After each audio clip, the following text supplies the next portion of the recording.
Well, hello and welcome to this theatrical podcast. Today we stumbled across the amazingly talented Maeve.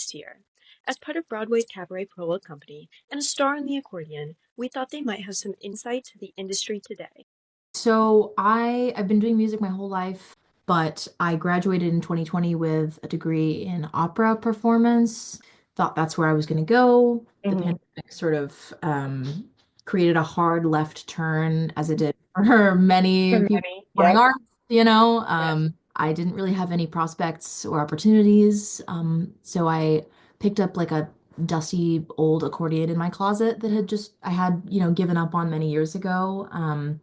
Thinking I could learn how to play it so I could accompany myself while I sang. And then that ended up sort of, I really latched onto it, practiced every day, really fell in love with it. And eventually I started busking, performing on the street, got discovered and brought into the live music scene, played in some orchestra pits. And that is eventually how I found my way to cabaret at the Kit Kat Club in New York last year.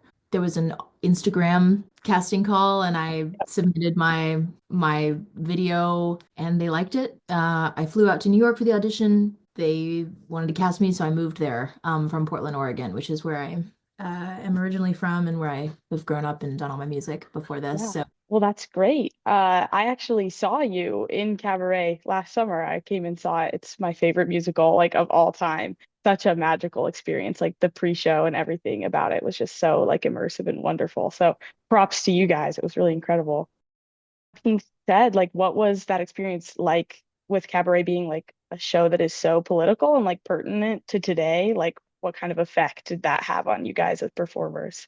yeah, I mean, I think it's inextricable from our current situation. We're very much experiencing this cultural wave. I think Mhm. in the 2010s, we were looking at kind of, at least performatively or in culture, like this idea of embracing diversity and maybe like, so you saw more ad campaigns like people of like different body types and like races and gender presentations. And that was sort of the cultural movement, it felt like. And now, as we're sort of cresting into the 2020s, you notice more conservatism on the rise, and obviously Trump got elected. So it does feel like we're in a similar place Mhm. as the Weimar Republic going into Nazi Germany. Yeah. And yeah, I mean, almost all of the people involved with the prologue, and so many of the people in Cabaret are queer, and many are people of color, and our identities are politicized. And it felt good to be a part of Cabaret because we were embraced as exactly who we were. Mhm. The character designs, especially in the prologue, were built around us Yeah. as people. My costume was built backwards, open back and like glasses on the Mhm. back of my head, specifically because of my back tattoo and showcasing that as a part of Yeah. me. So yeah, it was amazing to just like be embraced and celebrated like exactly as who we were. Well, that's really awesome. Yeah, I really loved the costumes and like how it really embraced like each performer's individuality. Like I noticed that like all of your tattoos were just, yeah, it was so incredible to see. What were some of the highs and lows of being in such an audience like participation driven role? Like there was so much interfacing with the crowd and like what were some of the craziest moments or most magical moments to do with that? I bet there were quite a few. Yeah, it was really fun. Obviously, we contractually we were not allowed to speak. So we weren't really like talking to anybody, which was freeing.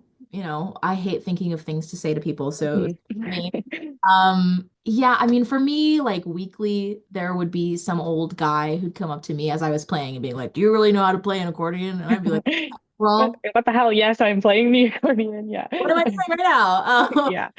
And yeah, I think the highlights for me were seeing like people like me. I was obsessed with musical theater when I was younger, visibly queer, and seeing kids who were just like wide-eyed and, amazed and inspired. Yeah. That was my favorite part. Seeing young Mhm. queer kids, like teenagers, Yeah. like college age kids just like living and Having the time of their life. Yeah. that I always made sure to like make those connections with those people because I wanted them to fall in love with it like I Mhm. did. I Yeah. think lows were obviously men have the audacity, they think that because you're smiling at them, you like them. And yeah, there were moments like that, but security was very on it, Yeah. thankfully, and our stage managers were incredible. So Hmm. it never got too bad. Well, But yeah, that's yeah, good. Yeah, because you're just like right with everybody in that space. So I yes. can only People imagine because the intensity of that. Yeah. Exactly. People don't remember that, or there sometimes they touch you without thinking, and then you look at them and they're like, "Oh, I'm sorry." Yeah. Things like that. Yeah. Yeah, for sure. What are you working on now? Like what's next for you? You said, are you back in Portland now? Yeah, I'm back in Portland. I love living here so much. I really had to come back. My community's here. I'm auditioning for a bunch of things. I just won this year's Portland's Buskathon, which is a citywide competition for street musicians, which I love. Yeah. Um, and then I'm going to be doing some mime opera accordion playing this summer That is with such an awesome list of things. yeah, with an opera company called Renegade Opera. Yeah, I'm just, it's that beautiful patchwork of Mhm. most theater artists are doing. It was nice to have one job, but now I have 10 jobs and Yeah. it's so much more exciting. So, Yeah. yeah, yeah. What would be your biggest piece of advice for like aspiring performers and people in the performing arts? I think figure out what makes you unique. Figure out exactly what your non-negotiables are in terms of like who you are and who you need to present to the world.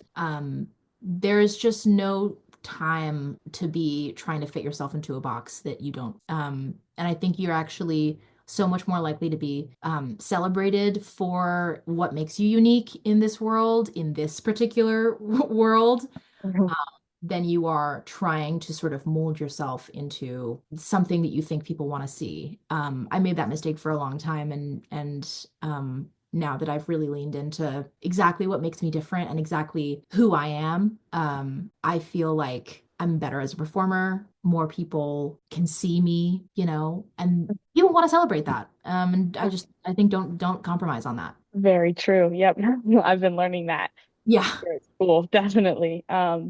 Well, that's, I think, all my questions for you. Thank you so much for your time. Thank you so much for being a part of that magical cabaret night. I was one of those starry-eyed college kids in the Yeah. audience, definitely. Yeah. So, Yeah. That's what it's all about. Once again, a huge thank you to Maeve Steer for taking the time to join us on this podcast, and a huge congrats for their win in Portland's Buskathon and their upcoming roles. And thank you to all of you for listening to this wonderful insight.